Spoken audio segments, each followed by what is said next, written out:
Hey, what's up guys? This is Anthony from Anthony's Customs, and for this video we're going to be looking at the Hasbro Marvel Legends and Star Wars Black figures from Comic-Con. First thing I want to show you is this 3-pack. We've already seen this before, so I just wanted to let you guys see what the packaging looks like and then give you a little bit of a closer look at the figures. You know, this isn't anything particularly new, but Ultron looks like he's going to be pretty good. Hulk looks like it's the same Hulk with a new head, and then Vision looks like it might be kind of a cool figure to have, so it's kind of a cool 3-pack. And then the next thing we're going to look at is another set we've already seen pretty much. It's a few retoolings here and there, and then we get the Bruce Banner head for the Phil Coulson body for the most part, but it looks like it's a nice addition to the set. Here we have a Walgreens exclusive Daredevil in his variant colors. It's basically just a repaint. It looks like it might be a Hawkeye head. I didn't obviously have the other one to compare it to, but it still looks like a nice Daredevil. I'm kind of excited for it. Hopefully they nail the D, the painting in the D there. That'll make it look pretty good, so I think it'll be a nice piece. Then we have a new Walgreens exclusive Ant-Man, which should actually be hitting shelves like right now. And it actually looks pretty good. It's built on the thinner body with the more Spider-Man proportions, but I really like that head. And then it's going to, again, fall down to the paint. So if the paint comes out nicely, I think the figure is going to be a nice piece also. That tends to be the case with the Hasbro stuff at Comic-Con. Here we have that exclusive 5-pack of the Comic Guardians. Rocket looks really good. Drax looks pretty good. And Star-Lord looks almost the exact same as the one we got before, so that's okay, but he still looks good. No complaints. And then we have Groot, which is mostly, I think it's just a new head. I think everything else is the same. That guy's going to need some paint in order to make him pop, otherwise he's okay. And then we have Gamora, which looks really good. Again, it's going to fall on the paint, but everything, if it's painted well, is going to lead to a really sharp looking figure. So I'm kind of excited for this 5-pack. Then we can look at the Rhino Wave. Again, this isn't really anything new, so I'm not going to go into any specifics on the figures. They look to be pretty decent. It really just depends on which characters you like and which ones you don't. Spider-Man and Ghost Rider do seem to stand out. Kraven might, we'll see, I don't know, but the other two look pretty good. Spidey and Ghost Rider look really good, I think. And here we have the new Beetle, which looks really good. The wings are done super well, very nicely done. And then they've got that kind of a flat metallic paint job on her. I think it's going to be a really sharp figure to have. Not my favorite design for Beetle at all, but I think as far as the figure goes, it'll be a good one if they can get the paint, which I might as well just stop saying because that's always going to be the case. Here we have the Jack-O-Lantern guy. Is that his name? I don't ever remember this guy's name. It looks like he's built mostly on the... Is that guy Ghost from Comic-Con 2 years ago, 1 year ago, whatever it was? Looks like it's mostly that body with just a new head, but the head looks really cool in person, so I'm a little bit excited for this guy because he's going to be a nice shelf piece, even though I couldn't care less about the figure.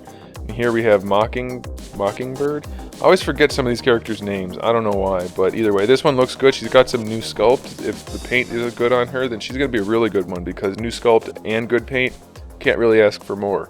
Which is something we have to do, I guess, is ask for more. But this one looks like it's going to be nailed pretty well. And we finally got a Venom on a Hyperion body. And you guys know how I feel about Hyperion. But the Venom heads look really good. This is the variant head they showed with the tongue. It looks really nice. There's the standard head. Really happy to get a smooth Venom. We don't get enough of those, I think. Even though it's Hyperion, I'm pretty excited for this guy just because it's going to be a decent looking Venom in this smooth design. Spider-Gwen, all you people that asked me to custom make one for you, be happy that I told you no because I knew they were going to do one. And here it is. It looks pretty darn good also.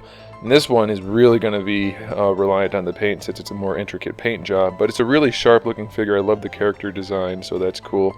And I don't know what the story is on the girl there behind Spider-Gwen. I don't know if that's her without her hood on or whatever, so if anybody can elaborate on that, please do. But it does look like a nice figure, and I think all of you people that like Spider-Gwen are going to be happy with it. And here we have Taskmaster, which looks really good, though I'm not sure why they went with this particular design. I don't really mind because it's really cool looking.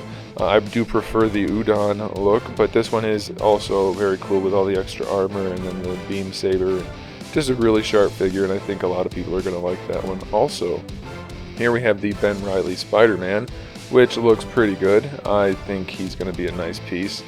This one, again, it's just going to be paint really, so who knows how that's going to go. It does look really nice though, it's a sharp looking figure. And then we have another Cap. This is the classic Captain America. This one's built on the Grim Reaper body, so he's a little bit thicker and he has some new sculpted parts. So If you're looking for a classic cap and you haven't decided on one yet, go ahead and grab this guy. It comes with, or will have, an alternate version with the wolf head. I know nothing about that, so if you guys can explain that, please go ahead. But as far as just being a standard cap, I think it's okay. I like this body. I'm still a little worried about that midsection looking a little off, but it's still cool. Now we have Speed Demon, which is basically 100% paint job and just a new head. So I guess 90 and 10, but looks decent enough, and he comes with that little accessory, whatever that guy is, with the head and the remote controlled car. But it'll be a decent figure, I guess, if you're into that character. If they do a good job, it'll be okay. Nothing too fancy though. I really like Morbius, and I'm glad we're finally getting a new figure of him, because I did not like the old one at all, and this one looks pretty darn good. Can't really complain about too much. It looks like a lot of new sculpt. It looks like the paints are at least going to be there. Hopefully they nail those, and this guy's going to be a home run. Really happy about that. And now we have the Axis Red Skull, which is just Onslaught with the Red Skull head. I would much rather have had actually Onslaught with the more Magneto looking head, but this guy still looks really awesome, and I'm sure it won't be too hard to make a head for him. So I'm really psyched. This is a really nice looking Build-A-Figure. I'm really super happy about that. Really pleased to see that. And we have Absorbing Man, which I don't personally care for as a character, but as far as the Build-A-Figure goes, looks like he's going to be pretty good. Got some nice size to him, some nice details in the various body parts and in the paint. Assuming it looks like it did at Comic-Con, it should be pretty good. So this will be another nice Build-A-Figure. No more tiny ones, at least for the immediate future. They showed on the website the Spider Carnage, which looks pretty cool. Looks like it is just Spider or Carnage parts on the Spider-Man body, but still pretty nice. And we got a look at Namor at the panel, and that's actually a really sharp looking Namor. I'm pretty happy about that. And then we also got a look at Nuke.